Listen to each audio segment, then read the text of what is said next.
Balzac tant que la bourgeoisie ne sera pas morte. Chronique de Quentin Mouron, paru dans Voix populaire numéro 21, janvier 2024.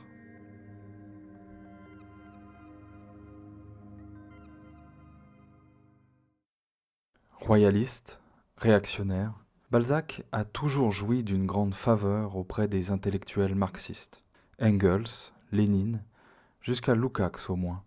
Sous nos latitudes, il lui est arrivé ce qui est arrivé avant lui à Hugo, à Lamartine, à Chateaubriand, à tous les auteurs dont s'empare l'institution scolaire et les pouvoirs publics. À force de trop les lire, on ne les lit plus. Ou, plus exactement, ils sont réifiés, changés en monuments, en noms de rues, en statues. Leurs œuvres, elles sont partout, dans toutes les bibliothèques, dans toutes les librairies. C'est-à-dire qu'elles n'existent nulle part. Elles n'existent plus comme problème vivant, comme appel, comme force critique. Elles nous apparaissent comme entièrement résolues. Elles trouvent sagement leur place dans les manuels de vulgarisation de l'histoire littéraire. Balzac, la cause est entendue. Il est un auteur réaliste de la première moitié du XIXe siècle.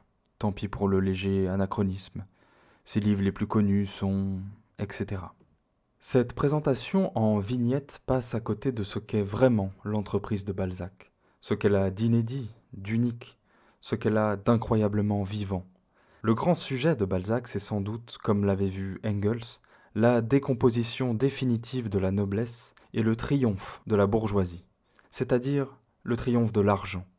Cet argent qui, comme le fait remarquer Vautrin, le forçat évadé, tient désormais lieu de vertu et peut tout procurer, y compris une famille aimante. Mais cette lecture, pour exacte qu'elle soit, est incomplète. Balzac ne se contente pas seulement de montrer comment une classe s'élève sur les ruines d'une autre. Il montre également tout ce qui est en jeu au sein même de la bourgeoisie. Comment le triomphe de quelques-uns n'est rendu possible que par l'écrasement de tous les autres. Comment la peur de déchoir tient lieu à la fois de politique et de philosophie. Comment la petite bourgeoisie ne peut exister qu'en se soumettant entièrement à la grande. Comment son obsession de l'ordre, de la propreté, de l'exactitude est ancrée dans l'angoisse de la ruine, de la misère. Ce mot énorme qui semble se trouver en embuscade derrière chacune des répliques de Madame Vauquer, propriétaire de la plus célèbre pension de la littérature française. Dans cette pension vivent toutes les nuances de la bourgeoisie.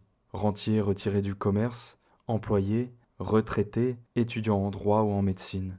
Dans cette pension règne donc cette misère sans poésie, une misère économe, concentrée, râpée, et avec elle toute la palette des sentiments bourgeois qui, 2 siècles plus tard, président encore au destin des nations. La comédie humaine tranche froidement dans les chairs de cette classe, à la fois dominante et dominée, triomphante et angoissée, rêveuse et cauchemardesque, ayant toutes les vertus et tous les vices, et qui est devenue le reflet du monde lui-même. L'actualité de l'œuvre de Balzac est indissociable du règne de la bourgeoisie, de toute la bourgeoisie. Non seulement la grande aristocratie financière, pour reprendre la terminaison marxiste, mais encore la petite bourgeoisie, l'étranglée, l'exangue, celle qui tremble et qui fulmine. Et 2 siècles plus tard, nous y sommes encore. Les Madame Vauquer existent, ces pensionnaires aussi. Ils récriminent dans les sections commentaires des journaux en ligne, ils postent des blagues désespérées sur Facebook. Ils pèsent contre ceux qui sont au-dessus et qu'ils s'imaginent être un destin, ce qui les dispense de l'action. Ils pèsent contre ceux qui sont en dessous, les chômeurs, les immigrés, les assistés, toujours soupçonnés d'être vicieux par nature. Les Nuncingen, quant à eux, s'appellent Arnaud, Pinault ou Sadet. Ils affectent la même bonhomie et ils dissimulent les mêmes crimes sous le masque de la philanthropie. Il y a le monde de la pension Vauquer et celui des salons du faubourg Saint-Germain, celui de la petite et de la grande bourgeoisie. Mais entre eux, nulle lutte véritable, qu'un cannibalisme obstiné, que la lente digestion des petits par les gros. Fracturée, déchirée, la bourgeoisie forme en effet une seule et même classe sociale, c'est-à-dire une communauté d'intérêts et d'aspirations.